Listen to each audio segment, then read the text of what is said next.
Hey guys, Joe here with Reasonable Media, and today we're talking about the top 5 reasons why Donald Trump might win re election in 2020. Number 1, Trump is winning. In the build up to the 2016 election, countless media organizations and politicians and voters alike painted a picture of doom and gloom if Donald Trump were to ever win the presidency. And as you all know, he did win. And here we are 2 years later, and we're still here. Yet there have been quite a few questionable moments in this administration. There have been a lot of self-inflicted wounds by the Trump team. But at the end of the day, the picture that they were painting of doom and gloom, if somebody who's challenging Donald Trump in 2020 tries to use that same attack line, it's not going to be nearly as effective. By all rights, the country seems to be doing at least okay. In addition to that, Donald Trump's actually built up a string of wins over the past 2 years. He's got now 2 Supreme Court justices sitting on the bench, which is huge for any administration. He has renegotiated NAFTA. There were the tax reform bills. The economy's doing well. All of these things are going to resonate with Republican voters in 2020, and it's going to motivate them to get out there and vote for him. Reason number 2, a weak and overcrowded candidate field. In 2016, Democrats, by and large, allowed Hillary Clinton to suck all of the oxygen out of the room.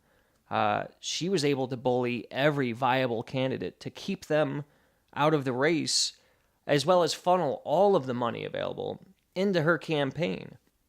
This created a leadership vacuum in the Democratic Party. More importantly, what it did was it prevented any of the up-and-coming Democrats from gaining the necessary amount of name recognition that you need typically to run a successful campaign of this size and scale. Yet there's still Joe Biden, Bernie Sanders, and Elizabeth Warren, but 2 of them are getting older by the day, and one of them just showed the entire country that they are not above creating giant self-inflicted wounds for their campaign. Number 3, he's untouchable. The news media absolutely cannot get out of its own way when it comes to President Trump. This is something he's recognized and expertly wielded against them over and over again. Donald Trump cries fake news, and unfortunately for the news, the reason that gains steam is because it's at least somewhat accurate. What I mean by that is every time the media latches on to something that Donald Trump says and then takes it to the most extreme interpretation, it distracts from the actual conversation that should be being had, and it actually creates kind of a cushion for Donald Trump.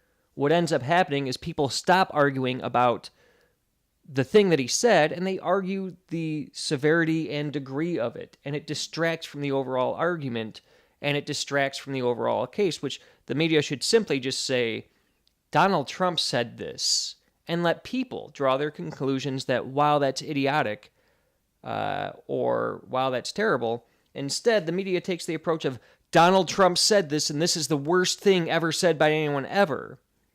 You hear the term breathless reporting frequently, and you see the breathless reporting yourselves every time you turn on the news and Donald Trump has said anything.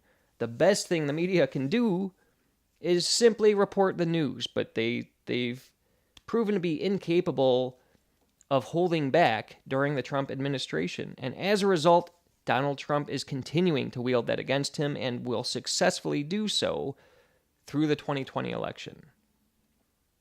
Number 4, no primary competition. As I mentioned in the beginning of this video, my assumption was that by the time we got to 2020, Republicans in Washington would be so fed up with Donald Trump and his antics that he would be primaried out. Republicans like Mitt Romney, Jeff Flake, Bob Corker, all at one point or another kind of hinted that maybe they're considering a primary challenge to President Trump. And while those guys maybe could pick up the rich Republican voting bloc and maybe the odd independent or even Democrat, there's just not a big enough piece of the pie for them to pose a real challenge to Donald Trump.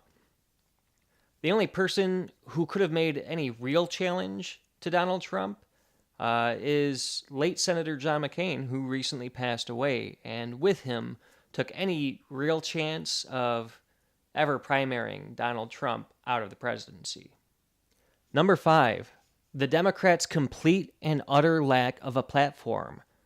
For over a generation now, Democrats have kind of positioned themselves as Republican light. They've slowly abandoned the middle and lower classes in favor of the upper class, and they've kind of banked on the ability to preach to the single issue voter just enough so that they still appear to be Democrats. All the while utilizing the hold your nose and vote strategy, and expecting that to continue to carry them through. Ultimately, this blew up in their face in 2016, and in a very big way, in which they lost not only the House, the presidency, the Senate, but they also lost the Supreme Court and a vast majority of governorships. Democrats are now in a position where they see the party is moving left of where they are, and they're struggling to find a foothold. And the reason for that is because they've never really had much policy to begin with.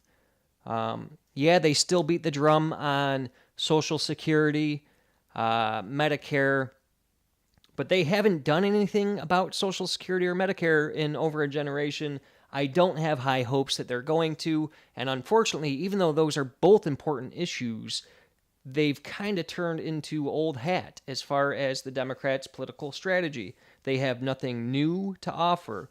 One of the reasons that Bernie Sanders was as successful and popular as he is because even though a lot of people didn't agree with every policy he had, he at least brought meat to the table in the policy department. Until Democrats get to a point where they regain their identity as a party, they're going to continue to struggle. They're going to continue to simply campaign on identity politics and anti-Trump. And as 2016 proved, that just isn't enough. So there you have our top 5 reasons why Donald Trump may very well get reelected in 2020. If you like this video, leave a like. If you want to see more videos like this, subscribe.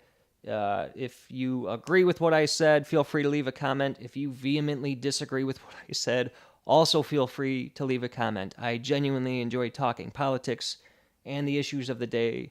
I welcome debate, and I'm always happy to hear from everyone else. Also, I'd be curious to hear, do you agree with the reasons I listed? Are there reasons maybe I left off? Do you think there's more important reasons that Donald Trump may win re-election, or do you think it's 100% impossible? Let me know in the comments, and we'll see you in the next video. Take care.